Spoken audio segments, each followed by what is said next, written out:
Please వాళ్ళని right sir. No time ఇవాళ please కానివ్వండి. తెలంగాణ రాష్ట్ర ప్రభుత్వం ప్రవేశపెట్టినటువంటి బడ్జెట్ 2026-27కు సంబంధించిన అంశంపై మాట్లాడేందుకు అవకాశం కల్పించిన తమరికి ధన్యవాదాలు అధ్యక్ష. బడ్జెట్ ప్రసంగంలో చాలా కీలకమైనటువంటి కొన్ని అంశాలను పేర్కొనడం జరిగింది. అందులో మరి ముఖ్యంగా ప్రతి పౌరుడికి సామాజిక, ఆర్థిక, రాజకీయ న్యాయం అందించడమే పరిపాలన లక్ష్యం అంటూ డాక్టర్ బిఆర్ అంబేద్కర్ గారు చెప్పినటువంటి మాటలతో బడ్జెట్ ప్రసంగాన్ని గౌరవ మంత్రివర్యులు ప్రారంభించడం జరిగింది. సార్, ప్రతి పౌరుడికి సామాజిక, ఆర్థిక, రాజకీయ న్యాయం అంటే ఏంటి? ఇక్కడనే అసలైనటువంటి అంశం ఉంటుంది సార్. ప్రస్తుతం తెలంగాణలో ఇవన్నీ న్యాయాలు ఉన్నాయా లేవా? సామాజిక పరంగా మన దేశంలాగే రాష్ట్రం కూడా కులాల వారీగా విడిపోయింది అధ్యక్ష. బీసీ, ఎస్సీ, ఎస్టీ, మైనారిటీ, ఓసీలని సామాజిక న్యాయం అంటే సమాజంలోని వ్యక్తులందరికీ కులం, మతం, జాతి, లింగం భేదం లేకుండా సమాన హక్కులు, అవకాశాలు మరియు గౌరవం లభించినప్పుడు అంబేద్కర్ గారి మాటకి అసలైన అర్థం దొరుకుతుంది అధ్యక్ష. సమాన అవకాశాలు అంటే ఏంది అధ్యక్ష?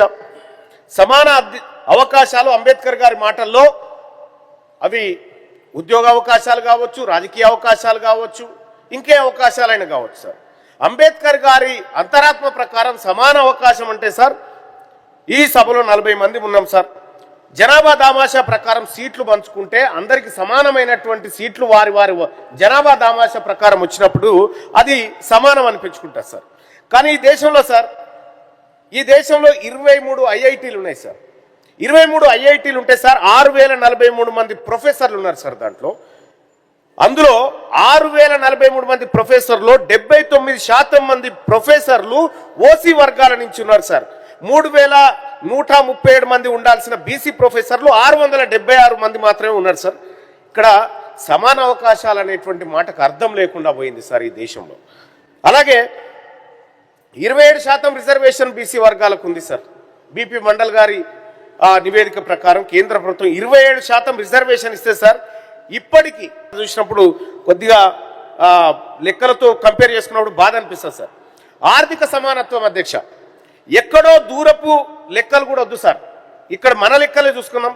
ఇటీవల ఫోర్బ్స్ నివేదికలు, ఇతర ఫైనాన్షియల్ నివేదికలు పరిశీలించిన తర్వాత చెప్తున్నా అధ్యక్ష, తెలంగాణ రాష్ట్రంలో టాప్ 100 రిచెస్ట్ పీపుల్ ఎవరైతే ఉన్నారో, టాప్ 100 రిచెస్ట్ పీపుల్ జాబితా కూడా ఉంది సార్ నా దగ్గర. తీసుకుంటే సార్ అందులో 99 మంది ఓసీలు ఉంటే ఒకే ఒక్క ఆయన బీసీ వ్యక్తి ఉన్నాడు సార్. ఎస్సీ, ఎస్టీలు అయితే ఆ దరిదాపులలో కూడా లేరు. ఆర్థిక సమానత్వం విషయంలో సంపద కొద్ది మంది చేతిలో పోగుపడ్డదనేది చెప్పుకోవడానికి ఇది పనికొస్తుంది సార్. ఇక ఇదే బడ్జెట్ ప్రసంగంలో సార్ గౌరవ మంత్రి గారు చెప్పినట్టుగా ప్రజల నుండి పన్నులు వసూలు చేసి తిరిగి ప్రజలకే పెడుతున్నాం అనేటువంటి మాట చెప్పినారు సార్. సో అది పెడితే చాలా హ్యాపీ సార్, పెట్టాల్సిందే కూడా. కానీ జరిగిన వాస్తవాలు ఏంది సార్? ఒక్కసారి చూసుకుంటే దేవుడికి ప్రసాదం చూపెట్టి భక్తులకు పంచినట్టు అయిపోయింది సార్.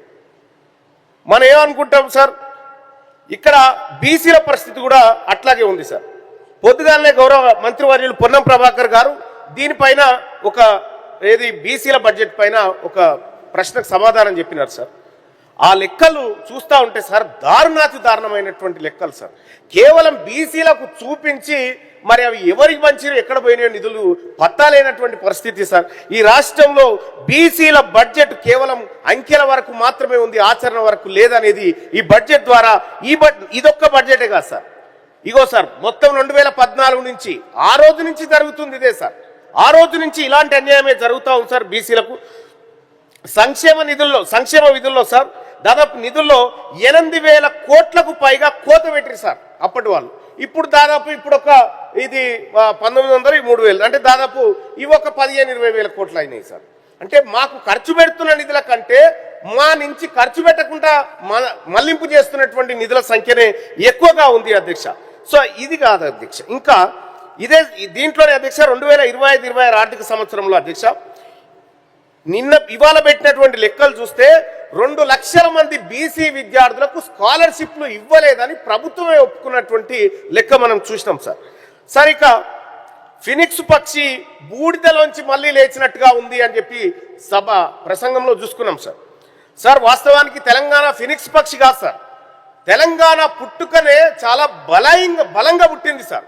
ఆర్థికమైనటువంటి బలంగా పుట్టింది సార్. అనేక ఉద్యమాల ఆలోచనల మీద పుట్టినటువంటి తెలంగాణ రాష్ట్రం ఫినిక్స్ పక్షిలా బూడిదలా మారినటువంటిది కాదు సార్. వాస్తవానికి బూడిద ఫినిక్స్ కాలేదు సార్, ఫినిక్సే బూడిదైంది. ఇక్కడ తెలంగాణ రాష్ట్రం ఏర్పడ్డప్పుడు సార్, తెలంగాణ రాష్ట్రం ఏర్పడ్డప్పుడు మిగులు బడ్జెట్ తోని పుట్టినటువంటి ఈ రాష్ట్రము క్రమక్రమంగా sir, government is a continuous process sir, వాళ్ళ వీళ్ళ అనేటువంటి మాట కాదు. కానీ క్రమక్రమంగా 8 లక్షల కోట్ల అప్పుల ఊబిలోకి తెలంగాణ రాష్ట్రం జారిపోయింది సార్. సార్ ఇక్కడ ప్రజలే కాదు సార్, మిగులు బడ్జెట్ తో పుట్టిన తెలంగాణ రాష్ట్రం ఇంత దారుణమైన అప్పుల్లోకి నెట్టబడ్డా సార్. ఎక్కడ దొరికితే అక్కడ సార్ 10% ఇంట్రెస్ట్, 9.5% ఇంట్రెస్ట్, 9% ఎట్లా దొరికితే అట్లా అప్పులు తెచ్చారు సార్. చివరికి రాష్ట్రం దివాలా తీసే పరిస్థితికి వచ్చింది సార్. సార్ ఒకప్పుడు మిగులు బడ్జెట్తో పుట్టినటువంటి తెలంగాణ రాష్ట్రం ఈరోజు తీవ్రమైనటువంటి అప్పుల్లో మనం సంపాదిస్తున్న మనం ప్రజలు కడుతున్నటువంటి పన్నులు కేవలం అప్పులు కట్టుకోవడానికే అయ్యేటువంటి పరిస్థితి వచ్చిందంటే రాష్ట్రం పరిస్థితి ఏ విధంగా దివాలా తీస్తా ఉందో ఒక్కసారి అర్థం చేసుకోవాలి సార్. సార్ ఇదే బడ్జెట్ ప్రసంగంలో 11వ పాయింట్లో చాలా అద్భుతంగా రాశారు సార్. తెలంగాణ అస్తిత్వానికి మరియు సాంస్కృతిక సాంప్రదాయాలకు పండుగలకు మా ప్రభుత్వం పెద్దపీట వేసిందని. సార్ అసలు తెలంగాణ అస్తిత్వం అంటే ఏంది సార్, ఒక్కసారి సభలో మాట్లాడుకోవాలి సార్.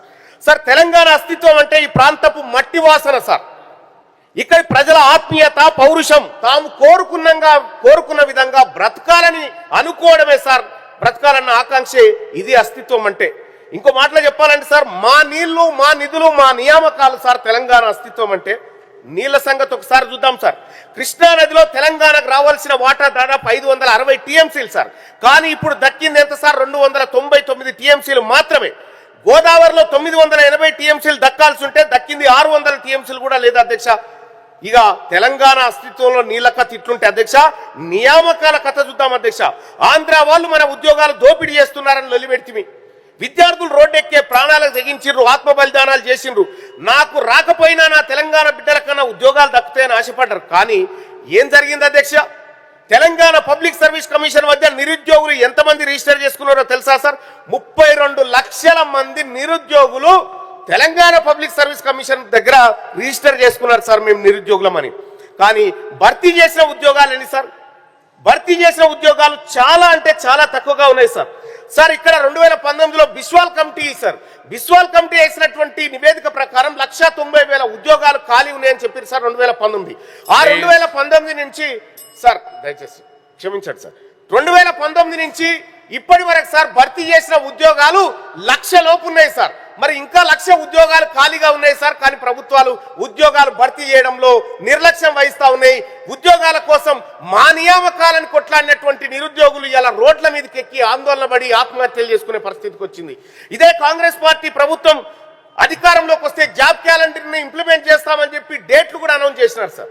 డేట్లు అనౌన్స్ చేసిరు. ఆ డేట్లు చూసినప్పుడల్లా ఇక ఫలానా జూన్ 7 తారీఖు నాడు ఇది పడుతుందేమో, సెప్టెంబర్లో అది పడుతుందేమో అనుకున్నారు సార్. తీరా అధికారంలోకి వచ్చిన తర్వాత క్యాలెండర్ అనేటువంటి మాటను కాంగ్రెస్ పార్టీ ప్రభుత్వం మర్చిపోయింది సార్. ఇది నిరుద్యోగుల ఆశల మీద నీళ్లు జల్లినట్టుంది సార్. ఇది నియామకాల కథ సార్. ఇక నిధుల సంగతి చూస్తే సార్, ఇప్పుడు బడ్జెట్ లో 3,24,234 కోట్ల రూపాయలు పెట్టారు సార్.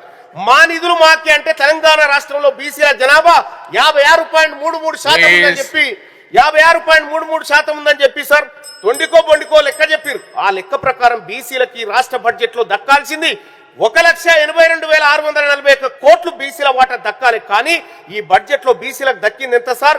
కేవలం 12,511 కోట్ల రూపాయలు సార్. దాంట్లో కూడా ఇంకా పెట్టాల్సినటువంటి ఖర్చులు పెట్టకుండా కేవలం కేటాయింపులకే పరిమితం చేశారు సార్. సార్ రాష్ట్ర ఆర్థిక పరిస్థితి సార్, తెలంగాణ ఆర్థిక పరిస్థితి పరిపుష్టంగా తయారైందని చెప్పారు అనుకుంటా ఉన్నారు సార్. తయారు కాబోతుందని చెప్తా ఉన్నారు కూడా. సార్ చేస్తాను సార్.